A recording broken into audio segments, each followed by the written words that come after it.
Assalamualaikum warahmatullahi wabarakatuh. Selamat pagi kepada mahasiswa blok 3.3. Kali ini saya akan melanjutkan kuliah saya IT dari bagian mikrobiologi.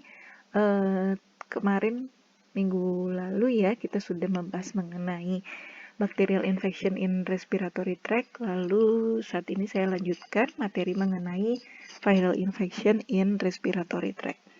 Oke, untuk mempersingkat waktu saya mulai saja. Ini adalah virus-virus ya yang merupakan agent infeksi di dalam tubuh manusia dari berbagai macam organ. Nah, kita akan mempelajari beberapa virus yang menginfeksi, terutama merupakan viral agent di area respiratory tract. Baik itu pada area upper respiratory tract maupun pada lower respiratory tract. Ini adalah tabel di mana etiologic agent dari disease di oral and respiratory disease ya. Disease-nya ada beberapa seperti common cold yang umum ya. Lalu mungkin untuk pharyngitis, lalu tonsillitis, laryngitis lebih ke area ilmu telinga, hidung, tenggorok mungkin ya, tidak begitu kita bahas pada pertemuan kali ini. Lalu selanjutnya yang berhubungan langsung dengan respiratory disease ada bronchiolitis dan pneumonia.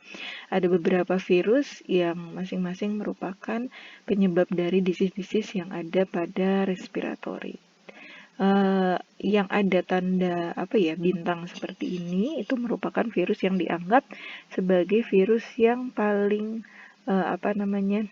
paling sering ya merupakan penyebab dari penyakit tersebut. Seperti common cold itu paling umum itu disebabkan oleh rhinovirus dan coronavirus. Sedangkan misalnya pneumonia itu yang paling umum oleh influenza dan parainfluenza virus. Seperti itu. Baiklah, pada pertemuan kali ini saya hanya akan membahas 3 macam virus. Untuk virus yang lainnya bisa kalian pelajari sendiri ataupun mungkin nanti ada kesempatan lain bisa kita bahas ya. Yang pertama adalah saya bahas mengenai rhinovirus, lalu yang kedua selanjutnya mengenai influenza virus dan parainfluenza virus. Oke, ini adalah viral agent yang akan kita pelajari pada kesempatan kali ini. Saya harap semua mahasiswa bisa memperhatikan, mempelajari, sehingga nanti apabila ada hal-hal yang ingin ditanyakan, bisa disampaikan pada saat pertemuan kita melalui Zoom meeting nanti. Oke, saya mulai mengenai influenza virus terlebih dahulu. Oke, influenza virus ini merupakan salah satu dari infeksi virus yang paling umum ya dan yang signifikan ya yang menginfeksi manusia sendiri. Dan influenza virus itu sendiri dapat berubah, jadi kode genetiknya itu dapat berubah dan sering kali berubah sehingga virus ini unpredictable dan suatu saat bisa merupakan penyebab kematian ya, jadi bisa menyebabkan kematian. Dan influenza tipe A, B, dan C merupakan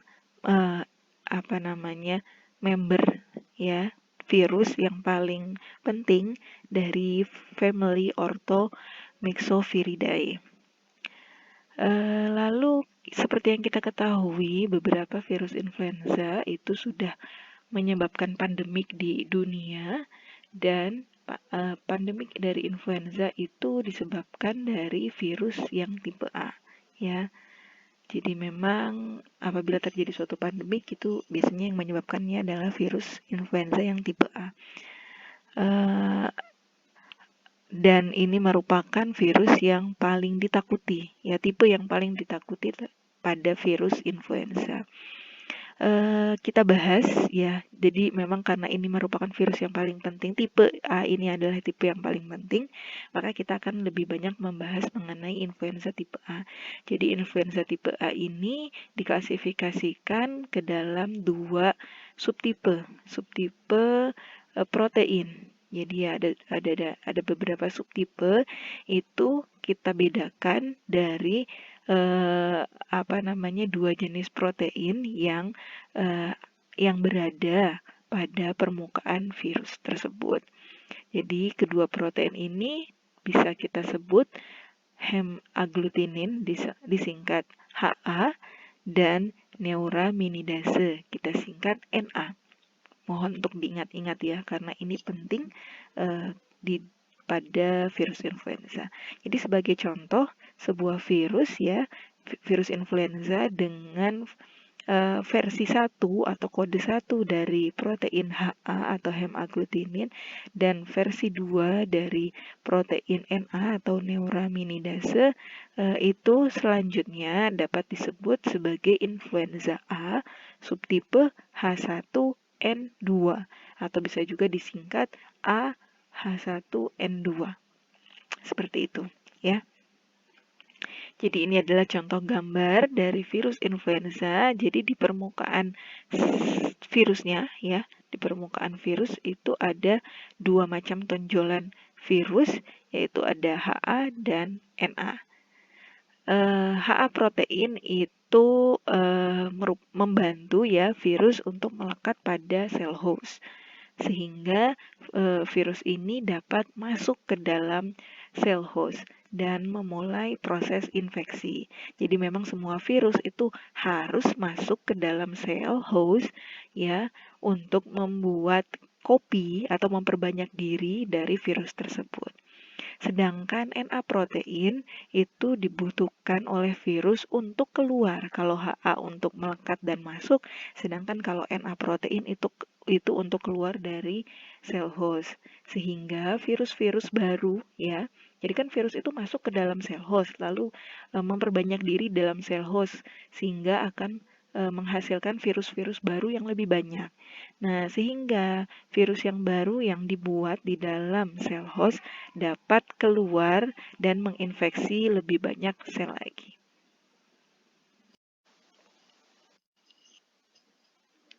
Lalu di dalam virus tersebut, di dalam layer ini permukaannya itu terdapat ada 8 pieces atau 8 segmen dari RNA yang sebagai informasi genetik untuk membuat kopi baru ya dari virus tersebut, untuk membuat kopi-kopi virus yang baru ya dari influenza virus ini.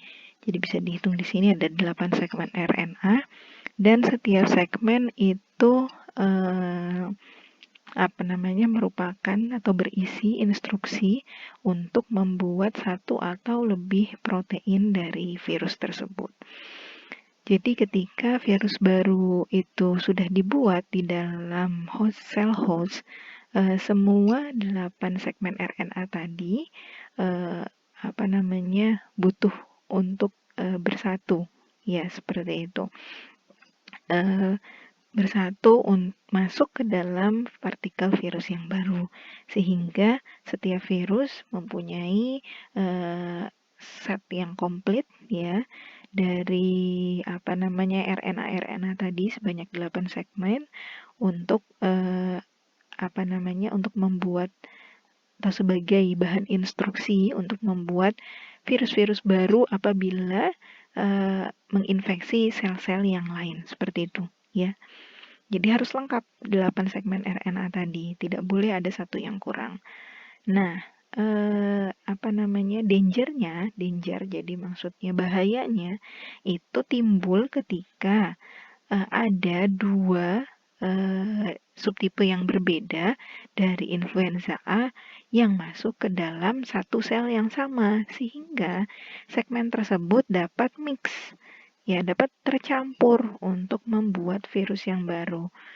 Jadi andaikan ini ada urutan 1, 2, 3, 4, 5, sampai 8 ya dari subtipe virus influenza A, lalu masuk ke dalam satu sel host ya, itu ternyata dalam sel host tersebut juga sudah ada tipe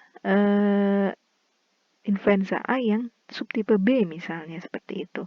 Nah, kan jadi segmen-segmen RNA tadi yang awalnya dia code atau maksudnya ada envelope-nya terlindung seperti ini ada lapisannya, bila masuk ke dalam sel host kan lapisan ini akan melebur seperti itu, lalu segmen RNA ini akan masuk ke dalam sitoplasma dari sel host. Nah, sehingga apabila di dalam sel host tersebut juga ada segmen-segmen dari virus influenza subtipe yang lain, nah bisa saja kode genetiknya RNA-nya ini jadi bercampur aduk ya, jadi sudah tidak membentuk atau membentuk virus yang baru dengan segmen RNA yang juga berbeda dari yang segmen RNA dari virus yang sebelumnya seperti itu ya. Oke, saya lanjutkan.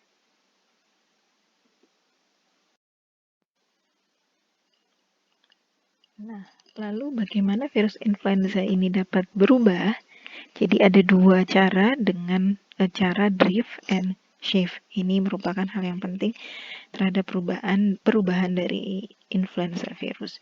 Yang pertama saya bahas mengenai drift ya atau antigenic drift, itu merupakan perubahan bertahap dan kontinu yang terjadi ketika virus membuat small mistakes, jadi kesalahan kecil ketika proses copy ya informasi genetiknya. Jadi hal ini dapat menghasilkan sedikit perbedaan pada protein HA ataupun NA. Nah, meskipun perubahannya itu kecil, tapi ini cukup signifikan sehingga apabila yang virus baru tersebut dengan protein HA dan NA yang baru itu tidak dapat dikenali oleh sistem imun manusia dan sistem imun manusia tidak dapat terlindungi dari protein yang berubah ini. Hal ini akan menyebabkan hal-hal inilah yang menyebabkan kita ya sebagai manusia itu seringkali berulang kali terkena penyakit flu dan juga mengenai vaksin flu tersebut itu kita harus mendapatkan vaksin flu itu biasanya diberikannya setiap tahun. Nah, ini gunanya untuk melawan strain virus yang berbeda-beda karena dia gampang sekali berubah. Sesuai dengan tipe virus RNA, itu memang sangat tidak stabil sehingga gampang sekali berubahnya. Lalu metode yang kedua yaitu shift atau antigenic shift itu merupakan suatu perubahan utama dari virus ini di mana virus ini akan menghasilkan new combination dari protein HA dan NA itu. Jadi virus influenza yang baru atau subtipe yang baru ini ya tidak bisa dikenali oleh tubuh kita atau oleh sistem imun kita sendiri dan karena hal tersebut sehingga kita tidak mempunyai perlindungan yang cukup untuk melawan jenis virus yang baru. Dan ketika hal ini muncul, di mana subtipe virus yang baru itu terjadi atau tercipta, itu bisa jadi dapat lebih mudah ditransmisikan dari satu orang ke orang yang lain tergantung dari sifatnya. Jadi mungkin awalnya si influenza yang tipe-tipe lama itu dia tidak mudah ditransmisikan, tetapi dengan perubahan kode genetiknya tadi dengan metode drift dan shift tadi itu sehingga menghasilkan virus yang baru, dia beradaptasi, menyesuaikan diri sehingga sistem tubuh manusia tidak mengenali dan dengan sifat yang baru itu mungkin saja malah bisa lebih gampang untuk bertransmisi dari satu orang ke satu orang yang lainnya. Nah, inilah hal yang menyebabkan suatu pandemi itu bisa muncul gitu.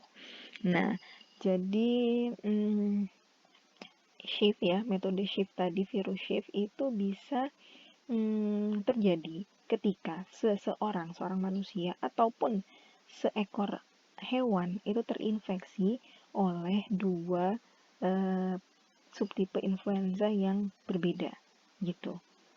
Nanti mungkin pada saat di video animasi akan lebih jelas terlihat. Jadi kalau gambar di sini itu gampangnya, ini misal satu cell host ya, satu cell host ini misalnya cell host dari babi.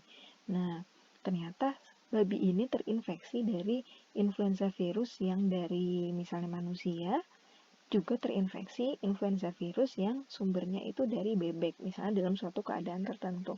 Sehingga di dalam tubuh sel babi itu terdapat ya dua pasang ya, berarti dua pasang. Jadi ada 16 ya, 16 RNA di dalam yang berasal dari influenza virus manusia maupun influenza virus dari bebek.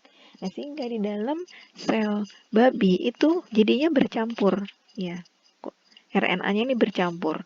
Nanti menghasilkan virus yang baru di mana RNA atau kumpulan RNA 8 segmen tadi tidak sama persis dengan yang influenza virus yang asalnya awalnya dari manusia maupun yang asalnya dari bebek tadi.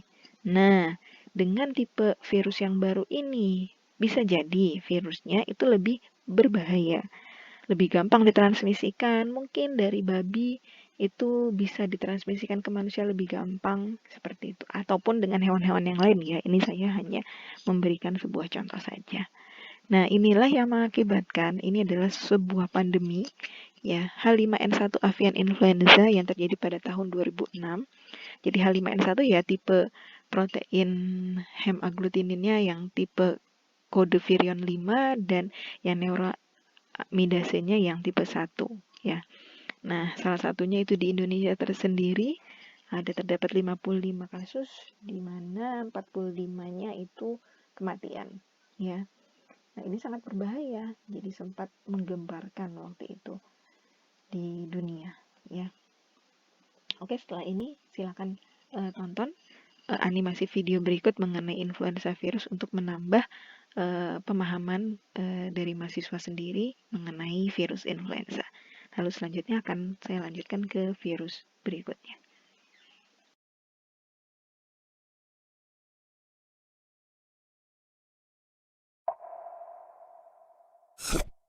Influenza, the virus that causes the flu, is one of the most common infectious diseases. Now, there are 3 types of influenza that infect humans, called Type A, Type B, and Type C, each one with a slightly different genome and proteins. Influenza belongs to the virus family Orthomyxoviridae, and Type A and B have genomes that are made up of 8 RNA segments, whereas Type C has a 7-segment RNA genome, with each segment containing a few genes. Now, Type A, the most common type of influenza virus, can be further subdivided based on 2 of the glycoproteins on its protective envelope surface, H protein or hemagglutinin and N protein or neuraminidase. Hemagglutinin and neuraminidase can vary a bit in their structure, so different versions are identified by a number. For example, Type A, subtype H3N2, sometimes just called H3N2, has hemagglutinin number 3 and neuraminidase number 2 on its surface. H3N2 and H1N1 are the most common Type A subtypes to infect humans, but they both also infect various animals. To give the full name of a virus, we use the type, the original host that it came from, the location where the virus was first identified, which is usually a city, the strain number, the year of origin, and for Type A influenza, the subtype named by the H and N glycoproteins. For example, an H1N1 Type A flu virus of duck origin from the province of Alberta, Canada, that is the 35th strain discovered in 1976, will be called A. duck Alberta 3576 H1N1. Type B influenza is less common, and it only infects humans and doesn't mutate as often as Type A. Type B influenza only has a few types of H and N glycoproteins on its surface. Therefore, the naming pattern is similar to Type A influenza, but without the H and N subtype included at the end, or the host type, since it only infects humans. For example, a Type B virus found in Yamagata, Japan, which is the 16th strain discovered in 1988, will be called B. Yamagata 1688. Finally, there's type C influenza, which only has one species, and is the least common and least likely to mutate of the three. Influenza C usually causes mild disease in children, and unlike type B, it can infect both humans and pigs. Rather than hemagglutinin and neuraminidase, type C influenza uses a hemagglutinin esterase fusion protein to enter and exit cells. So type C influenza is named without the H and N subtype, similar to how type B is written. For example, a type C virus found in Sao Paulo, Brazil, which is the 37th strain discovered in 1982, would be called C. Sao Paulo 3782. Of the three types, type A is the most common and causes the most severe illness. One reason is that the virus has a tendency to mutate its H and N glycoproteins during replication, and this allows daughter viruses to form that are slightly different from one another and from the parent virus. Over time, if enough of these small changes happen, even if somebody's immune to the original virus, the mutated virus might have H and N glycoproteins that are different enough to allow it to evade antibodies, and therefore infect someone who is immune to previous strains. This process is called genetic drift, and is why individuals can get sick from influenza year after year, or from two different strains of influenza in the same year. In addition, a process called antigenic shift is where sometimes a virus will be circulating among animal populations like pigs or chickens, and then it'll suddenly change in a way that allows the virus to infect humans as well. This happens when the same cell, let's say a pig cell, gets infected with two similar flu viruses. For example, a flu strain that usually infects humans, and one that usually infects pigs. Since the viral genome is in segments of RNA, the pieces might reassort, or mix, allowing new viruses to have a mix of RNA segments in them. Reassortment results in viruses that have entirely new hemagglutinin, neuraminidase, or both. When a virus is produced that can infect human cells and has entirely new proteins, people have little or no protection against it, and it can rapidly spread through the population. This antigenic shift process is responsible for three major influenza pandemics in the 20th century, including the Spanish flu in 1918, which killed 3% of the world's entire population at the time. Now, the flu is transmitted when an infected person sneezes or coughs, which spreads thousands of droplets containing the virus into the local area, up to about 2 meters or 6 feet away. These droplets can then land in the mouths or noses of people nearby, or get inhaled into the lungs. The virus can also survive on surfaces for a few hours, so it's possible to get the virus by touching a surface, like a contaminated doorknob, and then touching your own eyes, nose, or mouth. When the flu virus enters the body, it uses hemagglutinin to bind to sialic acid sugars on the surface of epithelial cells in the upper respiratory tract. Once bound, the cell swallows up the virus in a process called endocytosis. That viral RNA is negative sense, which means that each piece first has to be transcribed by RNA polymerase into positive sense mRNA strands, before it can be translated into proteins and assembled into new viruses. These viruses then leave the cell by simply budding out from it by using the neuraminidase, which cleaves the sialic acid sugars in the membrane, releasing the newly created viruses from the cell. Influenza symptoms. Saya lanjutkan membahas mengenai para influenza virus. Jadi influenza virus dan para influenza itu ya golongan virus yang berbeda. Family-nya pun juga berbeda. Seperti itu. Jadi human para influenza virus kita singkat menjadi HPIVs itu merupakan penyebab penting dari respiratory illness di children maupun di adults. Biasanya sih terutama pada anak-anak ya. Dengan manifestasi klinis yang cukup luas ya, termasuk colds atau pilek mungkin ya kita sebutnya, croup, bronchiolitis, dan juga pneumonia. Para influenza virus ini merupakan virus yang single stranded dan virus RNA juga mempunyai envelope ya, dan merupakan atau termasuk ke dalam family Paramyoviridae. Jadi berbeda dengan famili dari influenza virus yang tadi. Terdapat 4 serotipe utama dari HPIV ya. itu adalah serotipe 1 sampai 4. Jadi HPIV 1 to HPIV 4. RNA dari HPIV ini mengkode 6 esensial protein ya, yang terdiri dari nuclear capsid protein atau NP, fosfoprotein atau P disingkat P, matrix protein kita singkat M, fusion glycoprotein kita singkat F, hemagglutinine neuraminidase glycoprotein kita singkat HN, dan RNA polymerase atau kita singkatnya L, seperti itu. Jadi sedikit berbeda ya, kalau pada influenza virus tadi kan yang paling utama hanya 2 protein, hemagglutinine dan neuraminidase, tetapi pada para influenza itu ada 6 esensial proteinnya. Jadi hemagglutinine, neuraminidase, glycoprotein itu maksudnya membentuk suatu, di sini proteinnya tersendiri ya. Dan hemagglutinine neuraminidase protein di para influenza virus itu lebih stabil, more stable dibandingkan dengan virus influenza tipe A gitu. Jadi memang mungkin perubahannya atau berubahnya dari virus tersebut tidak terlalu sesering seperti influenza virus, tapi tetap namanya virus RNA ya. Secara umum RNA virus itu memang sifatnya tidak stabil, gampang sekali berubah, tapi mungkin lebih gampang berubahnya influenza virus dibandingkan para influenza virus. Ini adalah struktur dari human para influenza. Seperti yang tadi ada 6 esensial protein ya, ada HN, ada matrix protein, lalu ada fusion atau F protein, ada juga RNA polymerase, kita singkat L, fosfoprotein P, dan nucleocapsid protein. Lalu hal yang penting di sini juga proses di mana virus para influenza ini masuk ke dalam sel host manusia ya, terutama manusia.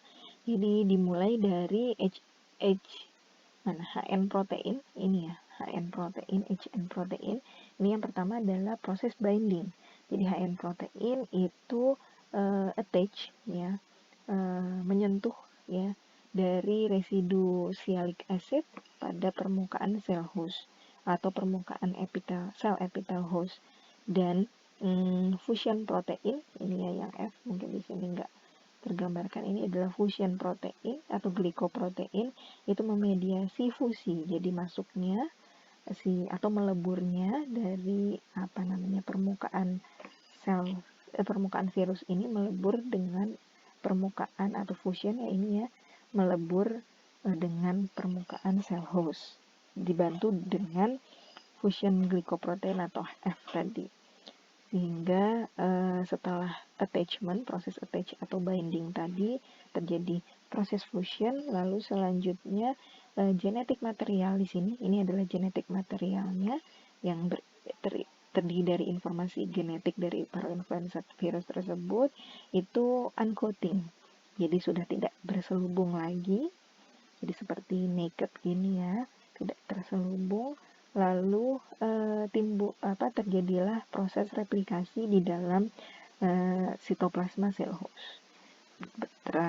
Bereplikasi, memperbanyak diri, tadinya cuma satu kode genetik, memperbanyak terus sampai beberapa kali kode genetik dari virusnya tersebut bereplikasi di dalam sitoplasma sel host. Nah, setelah nanti dibantu oleh ada NP protein yang binding ya dari viral RNA ini untuk membuat template dari RNA yang baru yang kode genetiknya sama persis dengan kode genetik virus yang masuk tadi, seperti itu. Lalu selanjutnya setelah replikasinya selesai, kan dia mau keluar dari sel host ya untuk menginfeksi sel-sel yang lainnya. Nah, nanti HN protein, HN protein ya, ini HN protein dan F protein ini akan membantu dari transfer membran sel host yang akan membentuk envelope baru. Tadi kan ini envelope-nya kan melebur.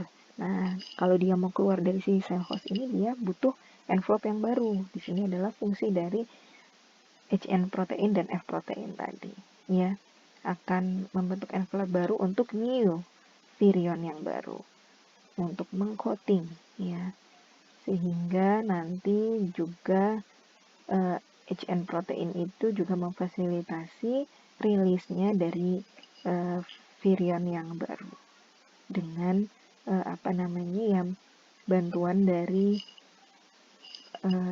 residu dari sialic acid dari si cell host tadi ya.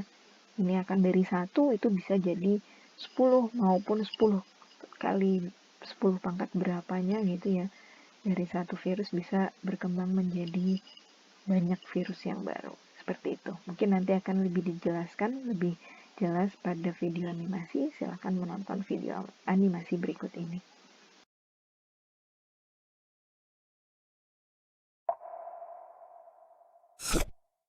Human parainfluenza viruses, or HPIV, are a group of viruses that commonly cause respiratory tract infections, especially in children. In fact, they are the second most common cause of acute respiratory infections in children under 5 years of age. Parainfluenza viruses are part of the Paramyxoviridae family of viruses, and there are 4 types that infect humans: types 1, 2, 3, and 4. Now, parainfluenza viruses are enveloped viruses, which mean they are covered by a lipid membrane.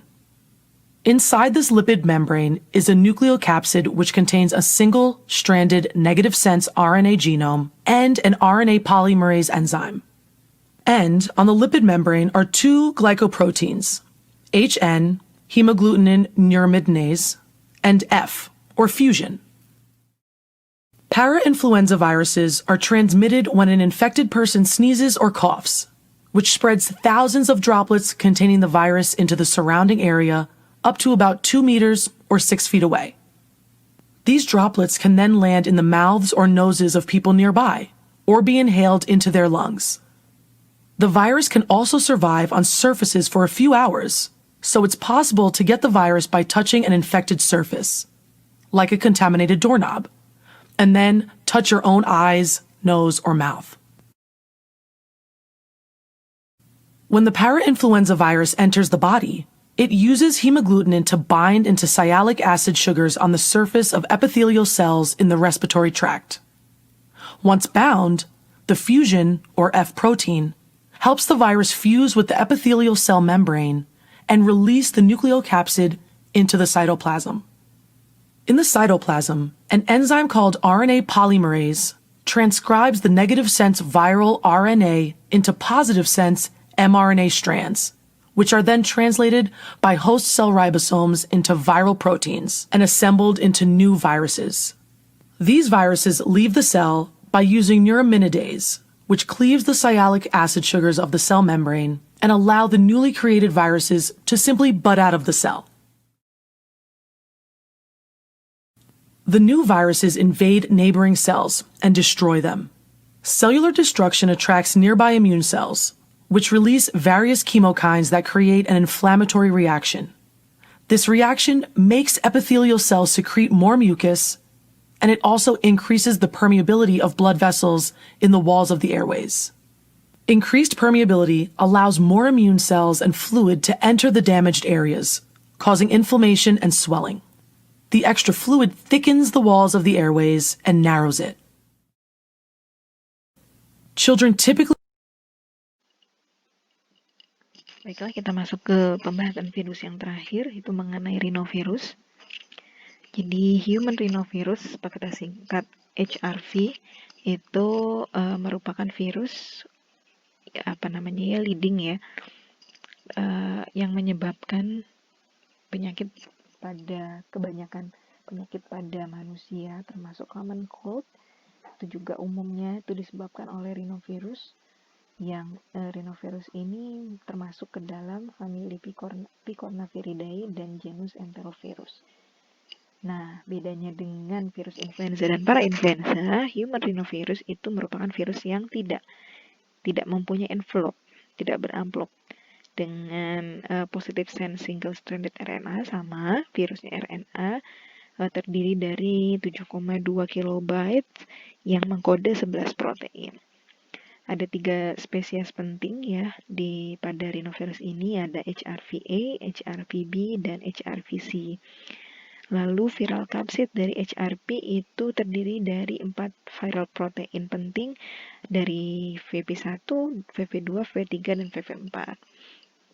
Nah, viral protein ini itu bertanggung jawab terhadap replikasi dari virus ini tersendiri dan assembly ini perakitan ya, merakit virus yang baru selanjutnya untuk menghasilkan virus-virus baru selanjutnya yang lebih banyak.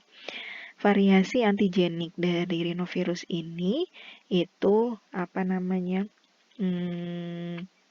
berhubungan dengan variasi dari permukaan yang terbuka dari VP1, VP2, dan VP3. Sedangkan kalau yang VP4 itu tidak berpengaruh terhadap variasi antigenik, tapi VP4 itu bertanggung jawab terhadap RNA packaging. Jadi packaging dari RNA yang baru ya, selama dari proses penghasilan dari virus-virus yang baru selanjutnya. Ini adalah gambar dari human rhinovirus. Ini ya sudah belajar molekuler, mungkin kalian bukan tidak perlu, tapi mungkin saat ini kompetensinya belum sedalam ini ya, tapi tidak apa-apa, saya tetap mengenalkan. Jadi memang di dalam virus itu bisa terdiri dari jenis-jenis protein yang mengkode ya, berfungsi sebagai membantu proses replikasi dari RNA-nya. Ya, di sini terdiri dari 4 VP1, VP2, VP3, dan VP4.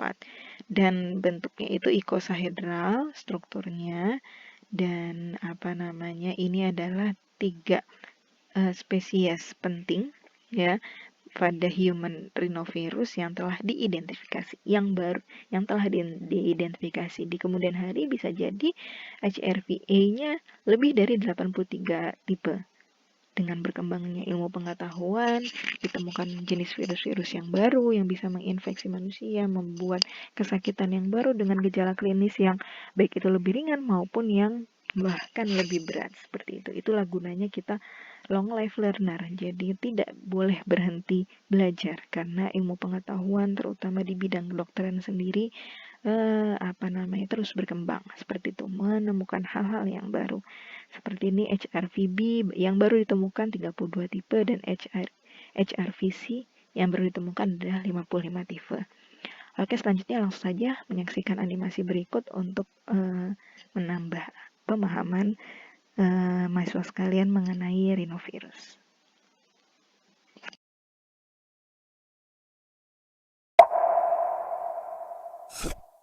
Human rhinovirus, or HRV, is a communicable infectious virus that causes inflammation of the nasal mucosa, or rhinitis. It mainly causes upper respiratory tract infections, and it gets its rhino name, meaning nose, because it commonly causes a runny nose, nasal congestion, and sneezing, as well as a sore throat and cough. There are over 100 serologic known types, and all of them can cause a common cold in humans. Now, rhinovirus belongs to the Picornaviridae family of viruses. They are naked viruses, about 30 nanometers in diameter, and they're surrounded by an icosahedral capsid, which is a spherical protein shell made up of 20 equilateral triangular faces. And they're naked because the capsid isn't covered by a lipid membrane. They're also single-stranded, positive-sense ribonucleic acid, or RNA, viruses. This means that their RNA is actually mRNA, which the host cell ribosomes use to make viral proteins. Unlike other picornaviruses, rhinoviruses are acid labile. That means they can be destroyed by stomach acid, so they don't typically infect the GI tract, and don't spread through a fecal to oral route. On the other hand, rhinoviruses do commonly infect the epithelium of the respiratory mucosa, which lines the nasal cavity. So, rhinovirus transmission occurs through contact with infected respiratory secretions like snot and aerosols, particularly from nose blowing or sneezing. Touching an infected surface, like a door handle or shaking hands, and then touching an uninfected respiratory mucosa is a main way to transfer an infection. That's because rhinoviruses can survive up to 2 hours on the skin and 4 days on surfaces. Once rhinovirus has been introduced to the respiratory mucosa, it targets cell surface receptors expressed at the surface of nasal epithelial cells. Rhinoviruses can target a few specific receptors for entry, but one in particular is intercellular adhesion molecule 1, or ICAM1. This attachment allows for rhinovirus to be eaten, or endocytosed, into the host cell.